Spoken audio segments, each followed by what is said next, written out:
What's up, everybody? I'm super excited to bring this video to you because tonight we are talking about practical steps that I have found. I've had these personal breakthroughs in making the law of attraction work for you and work in your life so you can manifest your desires. And I'm going to be referencing my favorite teacher, who I believe is the #1 teacher for the law of attraction, and that is Miss Esther Hicks with the teachings of Abraham. If you're not familiar with the teachings of Abraham, you are missing out. I'm here to let you know it is absolutely the best law of attraction and manifestation information out there that I have found. So the teachings of Abraham teaches us that really there are 3 main steps to manifesting anything in your life. Number 1 is to ask for it.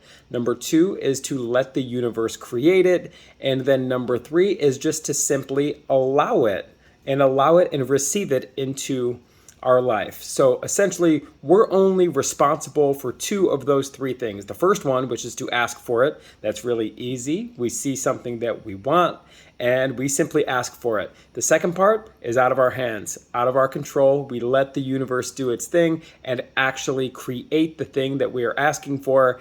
And then number 3 seems to be the most tricky part. It is the receiving or the allowing of what it is that we asked for. Now, Abraham Hicks talks about the thing that is keeping us from allowing or receiving this manifestation is when we create what she calls resistance. And resistance is essentially focusing on the lack of the thing that we're wanting to manifest rather than the thing itself. So Esther Hicks teaches us that really everything has 2 subjects. For instance, money. Money is the subject of money, but then also the subject of the lack of the money, right? Or that relationship that you want. It's 2 subjects. You can focus on the relationship itself or the lack of that relationship. And that is the resistance that Esther Hicks, the teachings of Abraham, is describing that is blocking this manifestation from coming to us. So essentially, we ask for it. Maybe we ask for more money. The universe then creates that money. It happens just by us asking, but we continue to focus on our current circumstances. We continue to focus on the lack of the money. Therefore, we get more of the lack of the money. So basically, thinking it is one thing, but feeling it is a whole nother level. And we cannot receive it. We can't exercise that step number 3 of allowing it until we truly feel that we already have it, right? We can't manifest something in our life when we are still feeling the lack of that thing in our life. So that's what Abraham teaches. They make it extremely simple. They just say, hey, all you got to do is allow it. All you got to do is receive it. But if you're anything like me, it's not that easy. And I think the reason we can't just jump into the feeling of already having what it is that we want to manifest is because our feelings come from our thoughts. And our thoughts, a lot of them are deep-rooted conditioning and programming that have been programming since birth. Essentially, they say by the time we're 35 years old, our brain is hardwired to think the thoughts that it thinks, to basically make the associations that it has, right? So if we're going to practice step 3 here and actually learn to feel as if the manifestation has already arrived and stop focusing on the lack of the manifestation, I believe we need to actually reprogram our brain. And the way that I believe we do this is we have to get extremely clear about, first off, what it is that we want and the person who I'm going to be in order to have this manifestation. So if I'm wanting to manifest this job or this relationship, who is the individual? Who is that person? Who is that being that is actually going to have that in their life? And then I think it's extremely important to not only focus on the person that you are going to be or need to be to attract this in your life, but focus on the person, the old self, who is not manifesting this thing in your life. Focus on the old self. Focus on the old behaviors that basically are keeping you stuck where you're at. This is taking a personal inventory of yourself and your behaviors, and take a personal inventory of all of the things that don't feel good. Abraham teaches us to basically work our way up this emotional guiding system to continue to feel good. Abraham teaches us that, the universe is one big stream of well-being, and every time we're not feeling good, it's because we are actually not focused on the well-being. We're not focused on the manifestation, right? We're focused on the lack of it. So let's write down all of the things that make us kind of feel crappy, all of these behaviors. I know for me, it's like, feeling like I'm doing too much, or this isn't my job, this type of like attitude, right? Or it's like a jealousy type of thing for me. I take a personal inventory of these feelings. Like I see other people who have what I want, and I'm jealous. And I think, oh, that person doesn't deserve that. Well, those are the feelings. That is the resistance that's preventing it from flowing into my life. Remember, we cannot manifest something that we are feeling negative about, even especially when it's with somebody else, right? We see somebody who has something we want, and we feel a grudge towards it or something like that. We are never going to allow it into our life when we have those feelings that are not well-being whatsoever.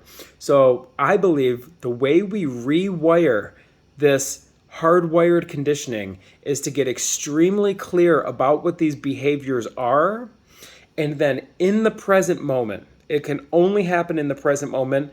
Whenever we feel these little emotions coming up, whenever we feel these thoughts peeking their ugly little head up, thoughts of lack, thoughts of jealousy, thoughts of criticism, all of these non-well-being thoughts that are deep-rooted and conditioned into us, as soon as we feel them brewing up to the surface, right?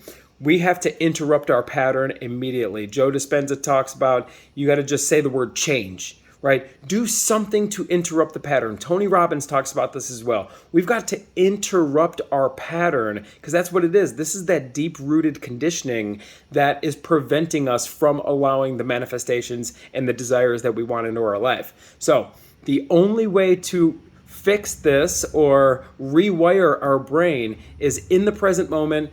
Pay attention to when these thoughts are coming to the surface and interrupt the pattern immediately. Just say the word change. Another powerful tool that's truly going to help you, and that's helping me tremendously, is meditation. Shutting out all of your senses. So covering up your eyes, covering up your ears, getting into a deep guided meditation, right? And taking a good hard look at your old self. Get to know your old self with these old behaviors so well.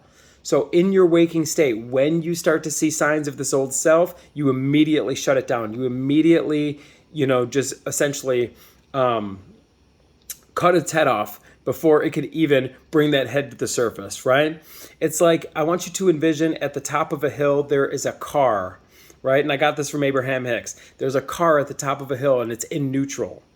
And the car is slowly beginning to roll down this hill. If you wanted to stop that car, it's going to be way easier to stop the car at the top of the hill right before it starts rolling fast, right?